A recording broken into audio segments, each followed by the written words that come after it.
پیش کی جاتی ہیں۔ الحمدللہ رب العالمین والصلاة والسلام علی سید المرسلین، اما بعد فاعوذ باللہ من الشیطان الرجیم، بسم اللہ الرحمن الرحیم۔ الصلاة والسلام علیک یا رسول اللہ وعلی آلک واصحابک یا حبیب اللہ۔ الصلاة والسلام علیک یا نبی اللہ وعلی آلک واصحابک یا نور اللہ۔ سرکار مدینہ راحت قلب و سینہ صلی اللہ تعالی علیہ وآلہ وسلم کا فرمان علی شان ہے، جب دو مسلمان آپس میں ملاقات کرتے ہیں اور مصافحہ کرتے ہیں اور مجھ پر درود پڑھتے ہیں، اللہ عز و جل ان کے پچھلے گناہ معاف فرما دیتا ہے۔ صلو علی الحبیب صلی اللہ تعالی علی محمد صلی اللہ علیہ وسلم۔ تفسیر قرآن بسلسلہ تراویح رمضان میں حاضر ہیں۔ 11ویں تراویح میں قرآن پاک کے جن رکوع کی تلاوت کی جاتی ہے ان کا مختصر خلاصہ عرض کیا جائے گا۔ اللہ عز و جل ارشاد فرماتا ہے، بسم اللہ الرحمن الرحیم، افمن یعلم انما انزل الیک من ربک الحق کمن هو اعمی انما یتذکر اولو الالباب۔ وہ آدمی جو یہ جانتا ہے کہ جو کچھ تمہاری طرف تمہارے رب کے پاس سے نازل کیا گیا ہے وہ حق ہے، تو کیا وہ اس جیسا ہے جو اندھا ہے؟ صرف عقل والے ہی نصیحت مانتے ہیں۔ اس میں فرمایا گیا کہ ایمان والا اور کافر دونوں برابر نہیں، بلکہ ایمان والا ایسے ہے کہ جیسے دیکھنے کی صلاحیت رکھنے والا، اور قرآن کو نہ ماننے والا ایسے ہے جیسے اندھا نابینا۔ تو جیسے بینا اور نابینا دونوں برابر نہیں، اسی طرح مومن اور کافر بھی دونوں برابر نہیں۔ اس کے بعد فرمایا کہ نصیحت تو عقل والے ہی مانتے ہیں۔ عقل والے کون ہیں؟ اللہ تعالیٰ نے ان کے اوصاف بیان فرمائے، جس سے یہ سمجھ آتا ہے کہ ایمان اور عمل صالح کرنے والے یہ اللہ تعالیٰ کی بارگاہ میں حقیقتاً عقل والے ہیں۔ چنانچہ فرمایا وہ جو اللہ کا عہد پورا کرتے ہیں اور معاہدے کو نہیں توڑتے، اور وہ جو اسے جوڑتے ہیں جس کے جوڑنے کا اللہ نے حکم دیا، اور اپنے رب سے ڈرتے ہیں اور برے حساب سے خوفزدہ ہیں، اور وہ جنہوں نے اپنے رب کی رضا کی طلب میں صبر کیا اور نماز قائم رکھی، اور ہمارے دیے ہوئے رزق میں سے ہماری راہ میں پوشیدہ اور اعلانیہ خرچ کیا، اور برائی کو بھلائی کے ساتھ ٹالتے ہیں، انہی کے لیے آخرت کا اچھا انجام ہے۔ عقل والوں کی ڈیفینیشن بیان کر دی کہ اللہ تعالیٰ کی بارگاہ میں صاحب عقل کون ہے؟ جو ایمان والا ہے، جو وعدہ پورا کرنے والا ہے، جو عہد پورا کرنے والا ہے، عہد کو توڑتا نہیں ہے، رشتہ داروں سے حسن سلوک کرتا ہے، اللہ کے عذاب سے ڈرتا ہے، برے حساب سے خوف زدہ ہے، صبر کرنے والا ہے اللہ کی رضا کی خاطر، جو نماز قائم رکھتا ہے، جو راہ خدا میں خرچ کرتا ہے، جو برائی کا بدلہ اچھائی کے ساتھ دیتا ہے۔ فرمایا یہ لوگ عقل والے ہیں، اور یہی اوصاف ہیں کامل مومن کے۔ اس کے بعد دوسرے رکوع میں اللہ تعالیٰ نے قرآن کی عظمت بیان فرمائی اور فرمایا کہ دلوں کا چین اللہ کے ذکر میں ہے۔ ارشاد فرمایا، الذین آمنوا وتطمئن قلوبہم بذکر اللہ الا بذکر اللہ تطمئن القلوب۔ اللہ ان لوگوں کو ہدایت دیتا ہے جو ایمان لائے اور ان کے دل اللہ کی یاد سے چین پاتے ہیں۔ سن لو، اللہ کی یاد ہی سے دل چین پاتے ہیں۔ اللہ کی یاد میں دلوں کا چین ہے۔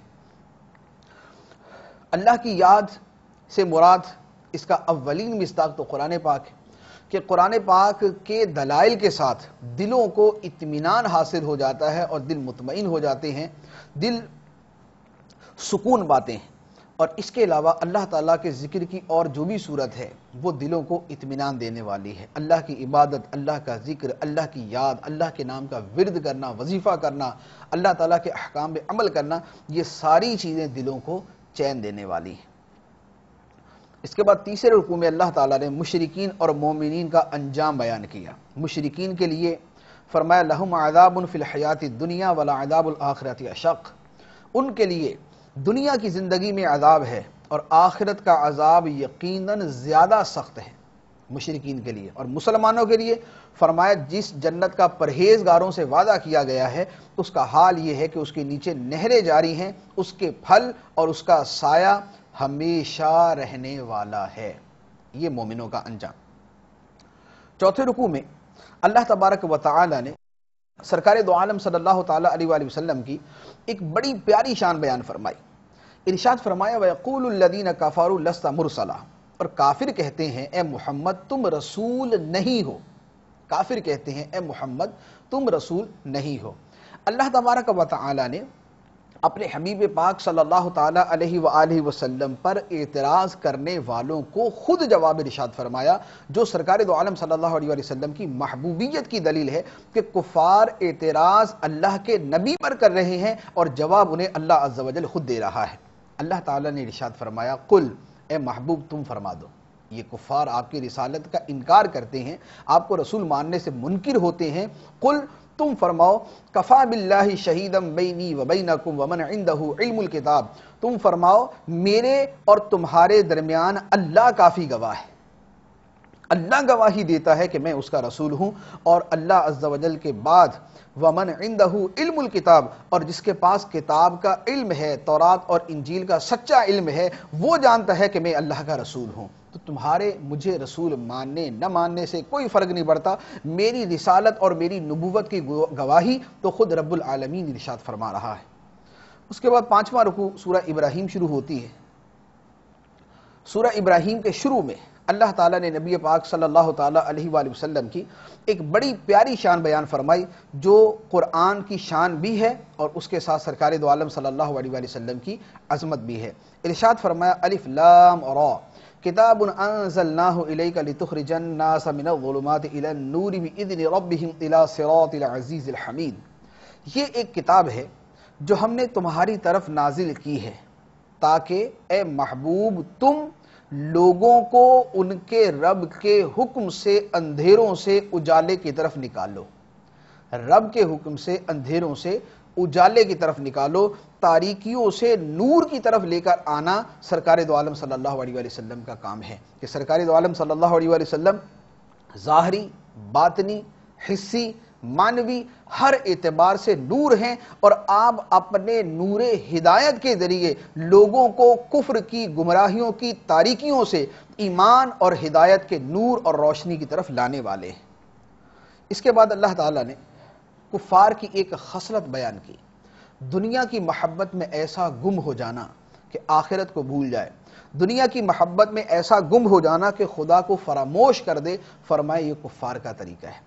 ارشاد فرمایا الذین یستحبون الحیات الدنیا علی الآخرہ، وہ جو آخرت کی بجائے دنیا کی زندگی کو پسند کرتے ہیں. اعتقادی اعتبار سے تو کافر، اور یہ بطور خاص کافروں کے اعتبار سے ہے، لیکن جو ان کا طرز عمل ہے اسے سامنے رکھ کر مسلمانوں کو بھی اپنے اوپر غور کرنا چاہیے کہ ہم کس کے نقش قدم پر ہیں. آخرت کو دنیا پر ترجیح دینے والوں کے نقش قدم پہ، یا دنیا کو آخرت پر فوقیت دینے والوں کے نقش قدم پر چل رہے ہیں. اس کے بعد اللہ تبارک و تعالی نے حضرت موسیٰ علیہ السلام کا تذکرہ کیا. موسیٰ علیہ السلام کی بھی یہی شان بیان کی کہ ہم نے موسیٰ کو اپنی نشانیاں دے کر بھیجا کہ اپنی قوم کو اندھیروں سے اجالوں کی طرف لے کے آؤ، کہ نبیوں کا کام یہی ہوتا ہے. اب فرمایا وَذَكِّرْهُمْ بِأَيَّامِ اللَّهِ، لوگوں کو نصیحت کیسے کرو، لوگوں کے دل میں ترغیب کیسے پیدا کرو، لوگوں کے دلوں میں ڈر کیسے پیدا کرو، لوگوں کے دلوں میں اللہ کے احکام کی طرف رغبت کیسے پیدا کرو. فرمایا وَذَكِّرْهُمْ بِأَيَّامِ اللَّهِ، انہیں اللہ کے دن یاد دلاؤ. اللہ کے دن، ہر دن اللہ کا دن ہے، لیکن یہاں فرمایا اللہ کے دن یاد دلاؤ. وہ ایام جو بطور خاص اللہ کے ایام ہیں وہ کون سے ہیں؟ مفسرین نے فرمایا ہے کہ وہ دن جس میں اللہ تعالیٰ نے کسی قوم پر انعام فرمایا ہو، اس پر احسان فرمایا ہو، وہ دن بطور خاص اللہ کا دن ہوتا ہے. اب وہ ایام کون سے ہیں؟ موسیٰ علیہ السلام نے بڑی تفصیل کے ساتھ اپنی قوم کو ارشاد فرما دیا. اگلی آیت کے اندر ہی مذکور ہے کہ جب موسیٰ علیہ السلام نے اپنی قوم سے فرمایا کہ یاد کرو اللہ کے احسان کو جو تم پر ہوا. کیا؟ جب اس نے تمہیں فرعونیوں سے نجات دی جو تمہیں برا عذاب دیتے تھے، بری سزا دیتے تھے، تمہارے بیٹوں کو ذبح کرتے تھے اور تمہاری بچیوں کو زندہ چھوڑتے تھے. تو جس دن مشکلات سے نجات ملے، جس دن گمراہی سے نجات ملے، جس دن کوئی نعمت ملے وہ دن اللہ کا خاص دن ہو جاتا ہے۔ تو جس دن سرکار دو عالم نور مجسم صلی اللہ تعالیٰ علیہ وآلہ وسلم کی اس کائنات میں تشریف آوری ہوئی، روئے زمین پر موجود تمام انسانیت کے لیے کائنات کا سب سے عظیم ترین دن وہی دن تھا جس دن سرکار دو عالم صلی اللہ علیہ وسلم تشریف لائے۔ تو اس دن کو یاد کرنا، اس کی یاد منانا، اس پہ خوشی کا اظہار کرنا، یہ اللہ تبارک و تعالیٰ کے حکم پر عمل کرنے کی ایک صورت ہے۔ اس کے بعد چھٹے رکوع میں اللہ تعالیٰ نے شکر اور توکل دو چیزوں کا بیان کیا۔ شکر کے بارے میں ارشاد فرمایا، اور یاد کرو جب تمہارے رب نے اعلان فرما دیا، الفاظ پر غور فرمایا یاد کرو جب تمہارے رب نے اعلان فرما دیا، لَإِن شَكَرْتُمْ لَأَزِيدَنَّكُمْ، اگر تم میرا شکر ادا کرو گے تو میں تمہیں اور زیادہ عطا کروں گا۔ تمہارے رب نے اعلان کیا ہے کہ اگر تم میرا شکر ادا کرو گے تو میں تمہیں اور زیادہ عطا کروں گا، اور اگر تم ناشکری کرو گے تو میرا عذاب سخت ہے۔ شکر کرنے والوں کو اللہ تعالیٰ اور عطا فرماتا ہے۔ اپنی نعمتوں میں اضافے کا طریقہ یہ ہے، اللہ تعالیٰ نے صحت دی ہے، صحت کے اوپر اللہ تعالیٰ کا شکر ادا کریں، صحت میں اور اضافہ ہوگا۔ اللہ تعالیٰ نے مال حلال عطا فرمایا ہے، اس پر اللہ تعالیٰ کا شکر ادا کریں۔ اللہ تعالیٰ مال کے اندر اور برکت عطا فرمائے گا۔ اللہ تعالیٰ نے جو اور نعمتیں عطا فرمائی ہیں، عزت دی ہے، اس پر اللہ کا شکر ادا کریں، اللہ تعالیٰ عزت میں اور اضافہ فرمائے گا۔ تو یہ تو اللہ تعالیٰ نے اعلان فرما دیا، وَإِذْ تَأَذَّنَ رَبُّكُمْ، اور یاد کرو جب تمہارے رب نے اعلان فرما دیا کہ اگر تم میرا شکر ادا کرو گے تو میں تمہیں اور زیادہ عطا کروں گا۔ تو یہ مال میں برکت، صحت میں برکت، اولاد میں برکت، سب میں برکت کے لیے ایک عظیم وظیفہ اللہ تعالیٰ نے عطا فرما دیا کہ جو نعمت ملے اس نعمت پہ اللہ کا شکر ادا کرے، وہ نعمت باقی بھی رہے گی اور اللہ تعالیٰ اس میں برکتیں بھی عطا فرمائے گا۔ اس کے بعد فرمایا، اور موسیٰ نے فرمایا، اے لوگو اگر تم اور زمین میں جتنے لوگ ہیں سب کافر ہو جائیں تو بے شک اللہ بے پرواہ ہے، خوبیوں والا ہے۔ ساری دنیا کافر ہو جائے تو فرمایا کہ اللہ بے پرواہ ہے، اللہ تعالیٰ کو تمہارے ماننے کی، تمہارے ایمان لانے کی کوئی حاجت نہیں۔ تم ایمان لاؤ تمہارا فائدہ، کفر کرو تمہارا نقصان۔ ساری دنیا کافر ہو جائے خدا کا کوئی نقصان نہیں، اور ساری دنیا مسلمان اور مومن کامل ہو جائے تو اللہ کی عظمت میں کوئی اضافہ نہیں ہو جاتا۔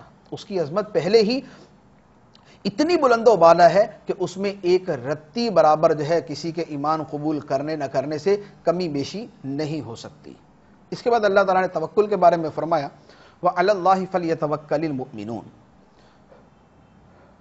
اور مسلمانوں کو اللہ ہی پر بھروسہ کرنا چاہیے، مسلمانوں کو اللہ ہی پر بھروسہ کرنا چاہیے۔ اور اب مسلمانوں کا کلام ذکر کیا کہ رسولوں نے اپنی قوموں سے فرمایا اور ان کو جو سمجھایا کہ ہمیں کیا ہے کہ ہم اللہ پر بھروسہ نہ کریں، حالانکہ اس نے تو ہمیں ہماری سعادت کی راہیں دکھائی ہیں، اور تم اے کافرو تم جو ہمیں ستا رہے ہو، ہم ضرور اس پر صبر کریں گے، اور بھروسہ کرنے والوں کو اللہ ہی پر بھروسہ کرنا چاہیے۔ بھروسہ کرنے والوں کو اللہ ہی پر بھروسہ کرنا چاہیے۔ جس پر توکل حقیقی، جس پر حقیقی بھروسہ ہو سکتا ہے وہ اللہ تبارک و تعالیٰ کی ذات ہے، اور مسلمان کا کام یہ ہے کہ ہر حال میں اللہ تعالیٰ پر بھروسہ کرے، اللہ تعالیٰ پر توکل کرے۔ اس کے بعد 7ویں رکوع میں اللہ تعالیٰ نے کافروں کے جہنم کے عذاب کو بیان فرمایا۔ ارشاد فرمایا کہ جہنم اس کے پیچھے ہے، کافر کے پیچھے جہنم اس کے پیچھے ہے، اور اس کافر کو جہنمیوں کی پیپ کا پانی پلایا جائے گا، بڑی مشکل سے تھوڑے تھوڑے گھونٹ لے گا، اور ایسا لگے گا نہیں کہ اسے گلے سے اتار لے، اور اس کافر کو ہر طرف سے شدید عذاب کی شکل میں موت آئے گی مگر وہ مرے گا نہیں، اور اس کے پیچھے ایک اور سخت عذاب ہوگا۔ کافر کو جہنم میں ایسا عذاب دیا جائے گا کہ جہنمیوں کی پیپ کا پانی پلایا جائے گا، بڑی مشکل سے تھوڑے تھوڑے گھونٹ لے گا اور لگے گا نہیں کہ گلے سے اتار سکے، اور فرمایا کہ ہر طرف سے اس کو موت آئے گی، یعنی ایسا شدید عذاب آئے گا کہ جس سے آدمی مر جائے، ایسا شدید عذاب تو آئے گا مگر کافر مرے گا نہیں کہ مر کے اس عذاب سے چھوٹ جائے۔ فرمایا مرے گا نہیں بلکہ اس کے پیچھے ایک اور سخت عذاب موجود ہوگا۔ یہ کافر کا جہنم کا عذاب بیان کیا۔ اور کافر کے جو اعمال تھے دنیا کے اندر، اگر اس نے اچھے عمل کیے بھی تھے تو اللہ تعالیٰ نے فرمایا کہ وہ اس راکھ کی طرح ہو جائیں گے جو آندھی کے دن تیز طوفان آئے اور اس راکھ کو اڑا کر لے جائے۔ تو کافر کے جملہ ظاہری نیک اعمال اس کے کفر کی آندھی کی وجہ سے تباہ و برباد ہو جائیں گے، اڑ جائیں گے، اور اس میں ایک ذرہ برابر کسی شے پر وہ قادر نہیں ہوگا۔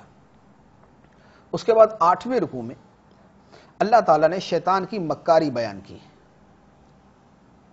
کہ قیامت کے دن جب مخلوق کے درمیان فیصلہ ہو جائے گا تو شیطان کہے گا، اب شیطان کہے گا ان اللہ وعدکم وعد الحق، اللہ نے تم سے سچا وعدہ کیا تھا۔ یعنی جو شیطان کے پیروکار ہوں گے، جو کفار و مشرکین ہوں گے، جو اس کے اطاعت اور اس کی اتباع کرنے والے ہوں گے، شیطان ان سے کہے گا کہ اللہ نے تم سے سچا وعدہ کیا تھا، وَوَعَدْتُكُمْ فَأَخْلَفْتُكُمْ، اور جو میں نے تم سے وعدہ کیا تھا وہ میں نے جھوٹا کیا تھا، کہ بھئی مزے ہیں اور یہ ہے اور وہ ہے، جو میں نے تم سے کہا تھا وہ جھوٹا کہا تھا۔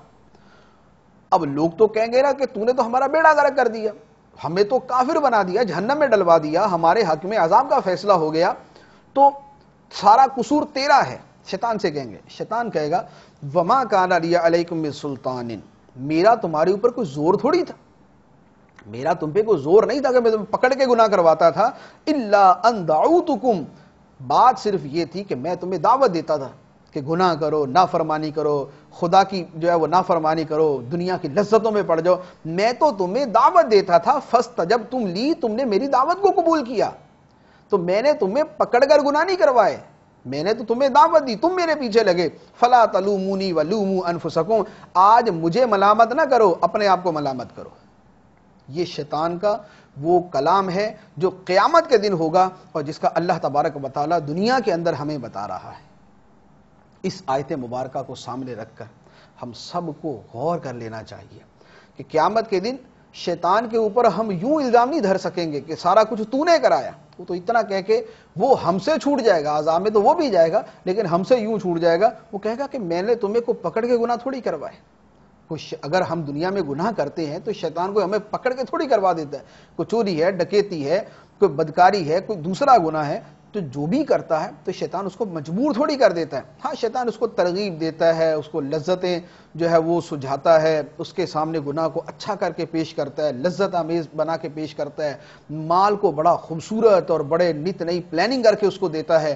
تو اب یہ وسوسے آدمی کے دل میں آتے ہیں تو کرتا تو آدمی خود ہی ہے، تو جب خود کرتا ہے تو شیطان اس سے کہے گا فَلَا تَلُومُونِي وَلُومُوا أَنفُسَكُمْ، آج مجھے ملامت نہ کرو کہ میں نے تم سے کروایا، اپنے آپ کو ملامت کرو، میں نے تو تمہیں دعوت دی تھی، کیا تم نے خود ہے۔ تو ہر آدمی کو غور کر لینا چاہیے کہ ایسا نہ ہو کہ قیامت کے دن اس کو شیطان کی طرف سے یہ جواب مل رہا، ایسا ہو کہ شیطان اور اس میں اتنا فاصلہ ہو کہ اس کا شیطان کے ساتھ کوئی تعلق ہی نہ ہو۔ اللہ تعالی ہمیں اپنے نیک بندوں میں شامل فرمائے۔ اس کے بعد 9ویں رکوع میں اللہ تعالیٰ نے ارشاد فرمایا کہ وَآتَاكُم مِّن كُلِّ مَا سَأَلْتُمُوهُ، اور اس نے تمہیں وہ سب کچھ، تمہیں وہ بہت کچھ دے دیا جو تم نے اس سے مانگا۔ اے لوگو، اللہ نے تمہیں وہ بھی بہت کچھ دے دیا جو تم نے اس سے مانگا، اور بہت کچھ وہ ہے جو بن مانگے اس نے تمہیں عطا فرمایا۔ جو مانگنے پر عطا فرمایا وہ بھی ہے اور جو بن مانگے عطا فرمایا وہ بھی ہے۔ فرمایا اب اللہ کی نعمتیں اتنی ہیں اتنی ہیں اتنی ہیں، وَإِن تَعُدُّوا نِعْمَةَ اللَّهِ لَا تُحْصُوهَا، فرمایا اگر تم اللہ کی نعمتیں گننا چاہو تو شمار نہیں کر سکتے، اگر اللہ کی نعمتیں گننا چاہو تو شمار نہیں کر سکتے، مگر ان نعمتوں کے بدلے میں بندہ خدا کا شکر ادا نہیں کرتا، بلکہ حالت یہ ہے کہ بے شک انسان بڑا ظالم ناشکرا ہے، بڑا ظالم ناشکرا ہے، ظلم کرتا ہے اپنی جان پہ اور ناشکرا ہے اپنے رب کا کہ اس کی نعمتیں کھا کر بھی اس کی نافرمانی کرتا ہے۔ آنکھیں دی اللہ کی نعمت لیکن انہی آنکھوں کے ساتھ خدا کی نافرمانی کرتا ہے، کان دیے اللہ کی نعمت انہی کانوں کے ساتھ اللہ کی نافرمانی کرتا ہے، ہاتھ دیے اللہ کی نعمت انہی ہاتھوں کے ساتھ اللہ کی نافرمانی کرتا ہے، زندگی دی خدا کی نعمت اسی زندگی کو اللہ تعالیٰ کی نافرمانی میں صرف کرتا ہے۔ ان الانسان لظلوم کفار، بے شک انسان بڑا ظالم ناشکرا ہے۔ اس کے بعد 10ویں رکوع میں اللہ تعالیٰ نے ابراہیم علیہ السلام کا واقعہ بیان کیا کہ جب آپ نے اپنے گھر والوں کو مکہ مکرمہ کے ویران صحرا میں چھوڑ دیا۔ یہ وہ واقعہ ہے کہ جب خانہ کعبہ وہاں بنا ہوا نہ تھا اور حضرت ابراہیم علیہ السلام نے اپنے رب کے حکم پر حضرت ہاجرہ رضی اللہ تعالی عنہا اور حضرت اسماعیل علیہ السلام کو نہایت بچپن کی عمر میں مکہ مکرمہ کے لق و دق صحرا کے اندر چھوڑ دیا. اللہ کا حکم تھا، عمل کر لیا، اور ساتھ ہی اللہ تعالیٰ کی بارگاہ میں دعا کی کہ اے میرے رب، میں نے اپنی کچھ اولاد تیرے عزت والے گھر کے پاس ایک وادی میں چھوڑی ہے جس میں کھیتی نہیں. اے میرے رب، میں نے انہیں وہاں اس لیے ٹھہرایا ہے تاکہ وہ نماز قائم رکھیں، تو تو لوگوں کے دل ان کی طرف مائل کر دے اور انہیں پھلوں سے رزق عطا فرما تاکہ وہ شکر گزار ہو جائیں. اللہ کی بارگاہ میں عرض کر دیا. اس کے بعد اللہ تبارک و تعالی نے پھر حضرت حاجرہ اور حضرت اسماعیل کو محفوظ فرمایا. آب زمزم کا چشمہ جاری ہوا، پھل ملے، ابراہیم علیہ السلام کی دعا قبول ہوئی.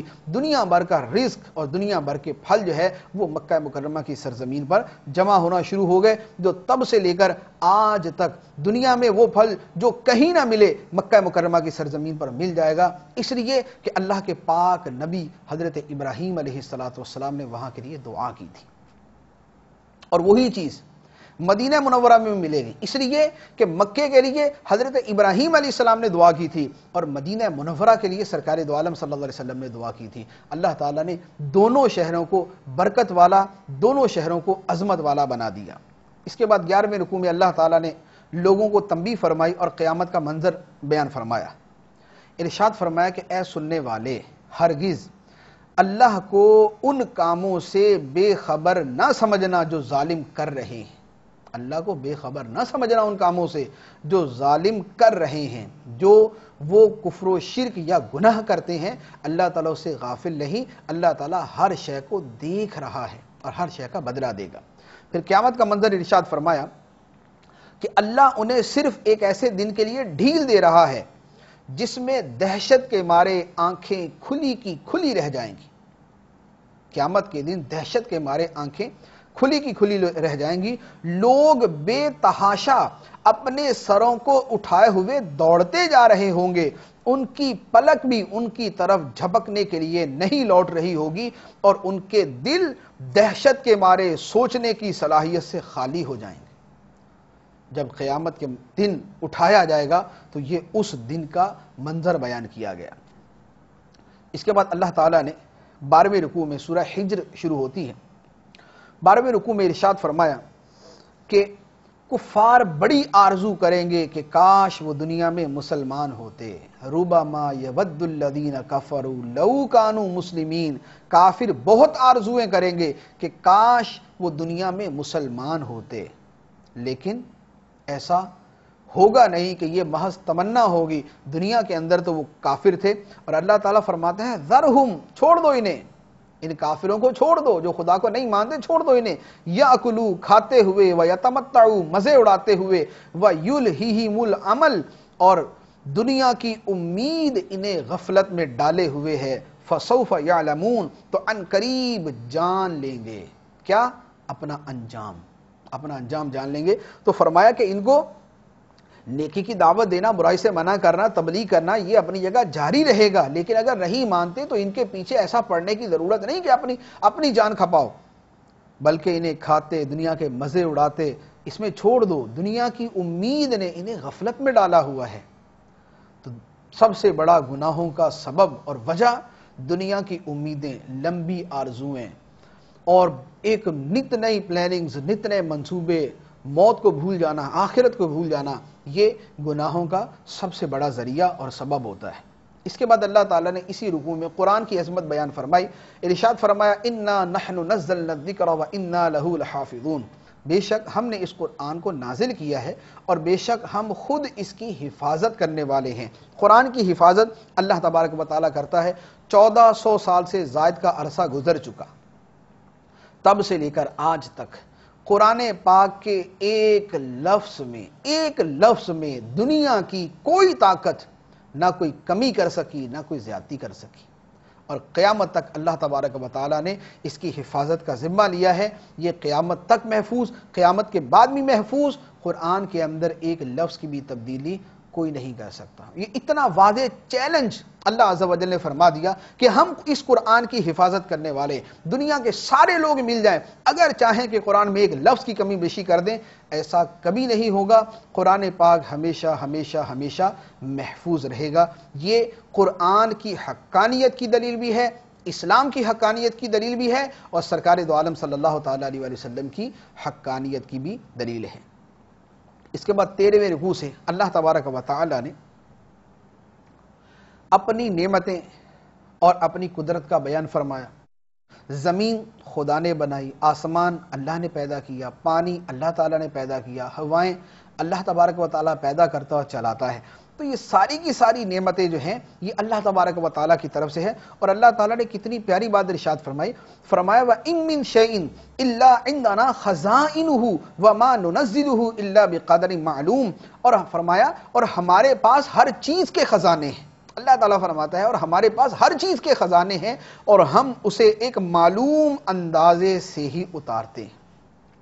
ہر شے کا خزانہ خدا کے پاس، ہوا ہے، پانی ہے، رزق ہے، کھانے پینے کی چیزیں ہیں، دنیا جہان کی ہر نعمت ہے، ہر شے کے خزانے خدا عز و جل کے دستے قدرت میں ہے، جس کو چاہتا ہے جتنا چاہتا ہے عطا فرما دیتا ہے۔ تو یہ نہیں ہے کہ نافرمانوں ہی کو ملے گا، فرما برداروں کو نہیں ملے گا۔ جب خزانے خدا کے پاس ہیں، اگر وہ نافرمانوں کو عطا کر رہا ہے تو فرما برداروں کو کیوں نہیں عطا کرے گا؟ لیکن شرط یہ ہے کہ سچے فرما بردار ہوں اور خدا پر سچا توکل کرنے والے ہوں۔ اس کے بعد 14ویں رکوع میں چونکہ تخلیق کی بہت ساری باتیں بیان کی گئیں، تو اللہ تعالیٰ نے 14ویں رکوع میں تخلیق انسانیت کی ابتدا یعنی حضرت آدم علیہ السلام کی تخلیق کا تذکرہ کیا۔ آدم علیہ السلام پیدا ہوئے، سجدے کا حکم دیا گیا فرشتوں کو، شیطان نے انکار کیا، مردود ہوا، یہ پورا واقعہ بیان کیا۔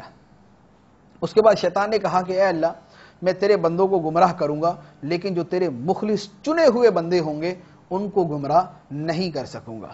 اس کے بعد پھر اللہ تبارک و تعالیٰ نے ارشاد فرمایا ان عبادی لیس لک علیہم سلطان الا من اتبعک من الغاوین، بے شک میرے بندوں پر تیرا کچھ قابو نہیں سوائے ان گمراہوں کے جو تیرے پیچھے چلیں، اور جو تیرے پیچھے چلنے والے ہوں گے ان کا انجام کیا ہوگا؟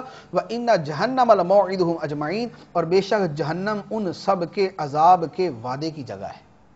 پھر جہنم کا فرمایا لہا سبعۃ ابواب، جہنم کے 7 دروازے ہیں۔ یہ اللہ تعالیٰ فرما رہا ہے لہا سبعۃ ابواب، جہنم کے 7 دروازے ہیں، لِكُلِّ بَابٍ مِّنْهُمْ جُزْءٌ مقسوم، ان میں سے ہر دروازے کے لیے جہنمیوں کا ایک ایک حصہ تقسیم کیا ہوا ہے۔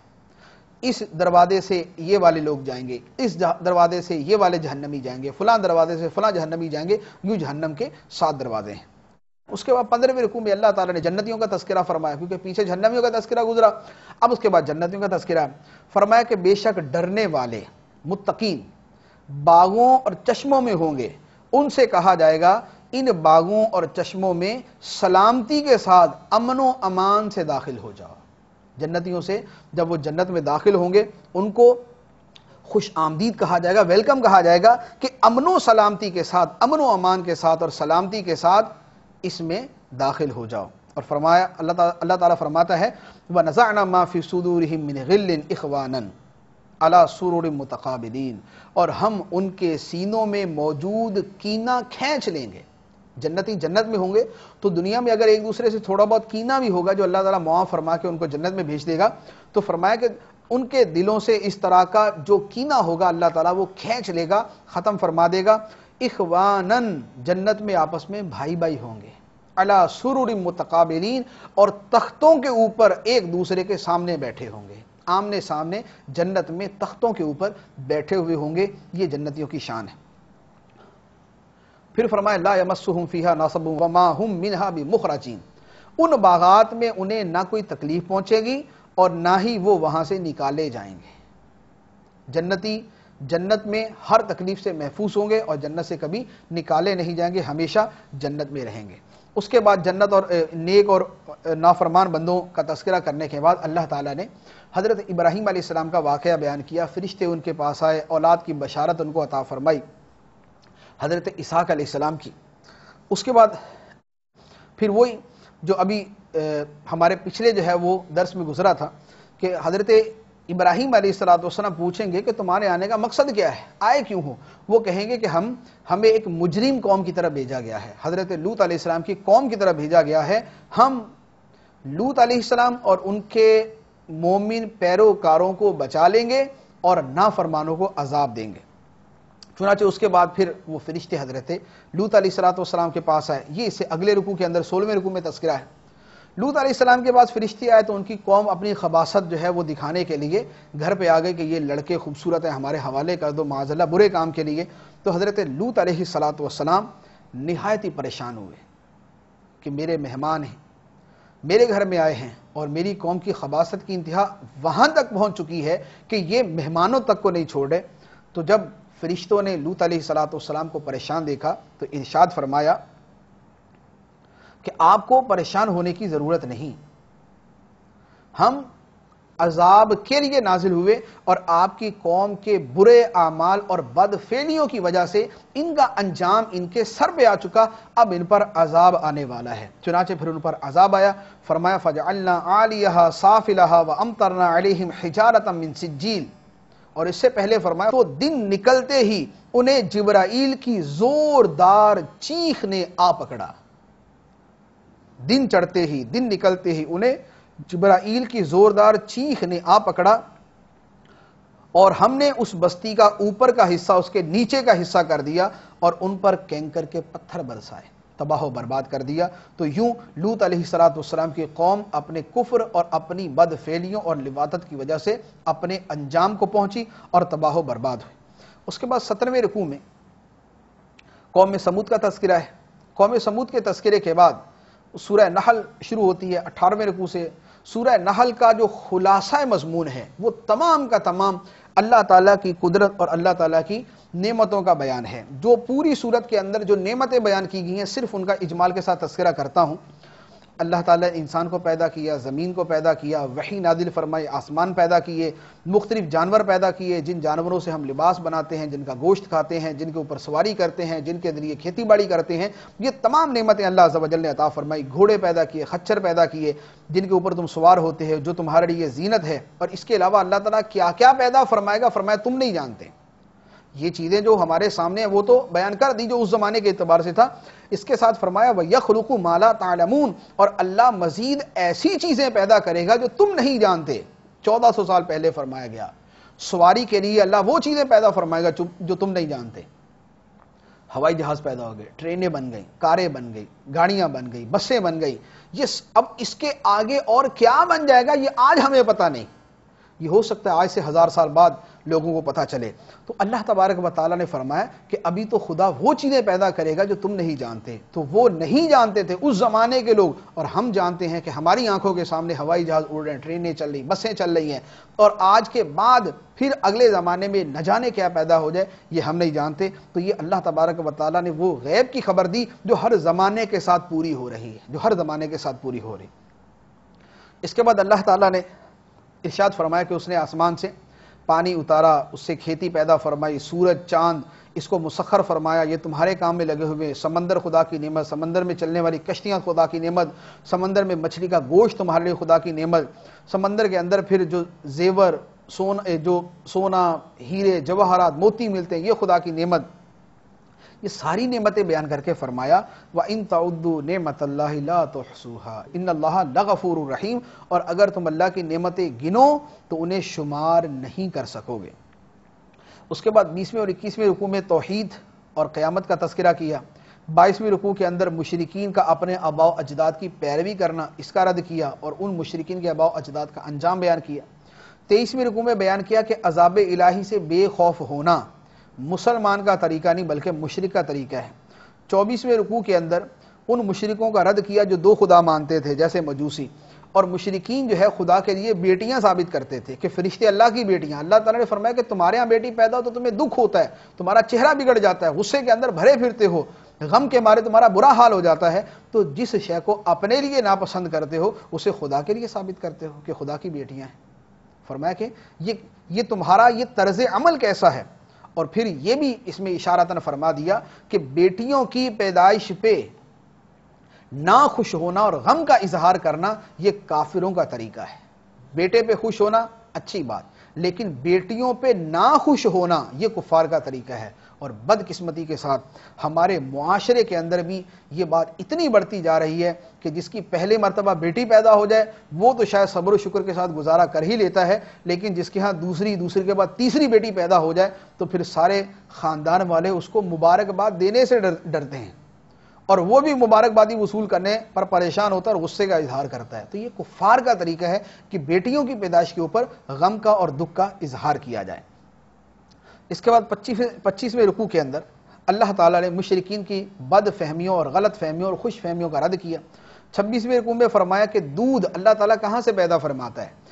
جانور کے پیٹ سے دودھ پیدا ہوتا ہے کہ جس کے ایک طرف گوبر ہے ایک طرف پیشاب ہے، اللہ تبارک و تعالیٰ ان کے درمیان سے کتنا خالص صاف ستھرا سفید رنگ کا دودھ پیدا کر دیتا ہے۔ یہ خدا کی قدرت ہے کہ اسی ایک پیٹ کے اندر جانے والی ایک غذا کے اللہ تعالیٰ کتنے حصے بنا دیتا ہے کہ اسی میں سے وہ خالص طاقتور اور وٹامن سے بھرپور دودھ اللہ عز و جل تمہیں عطا فرماتا ہے۔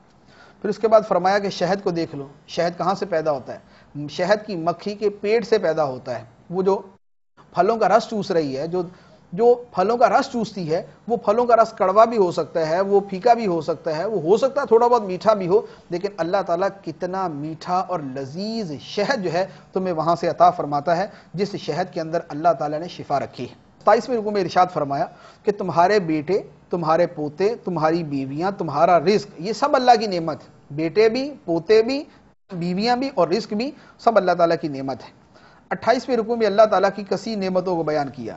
ارشاد فرمایا کہ تم جب ماں کے پیٹ سے پیدا ہوئے تھے تم تو کچھ بھی نہیں جانتے تھے، ماں کے پیٹ سے پیدا ہوئے تو جاہل مطلق تھے، لیکن بڑے ہوتے ہو تو اللہ تعالیٰ تمہیں علم دیتا ہے، عقل دیتا ہے، شعور دیتا ہے، سمجھ دیتا ہے، فہم دیتا ہے، ادراک دیتا ہے۔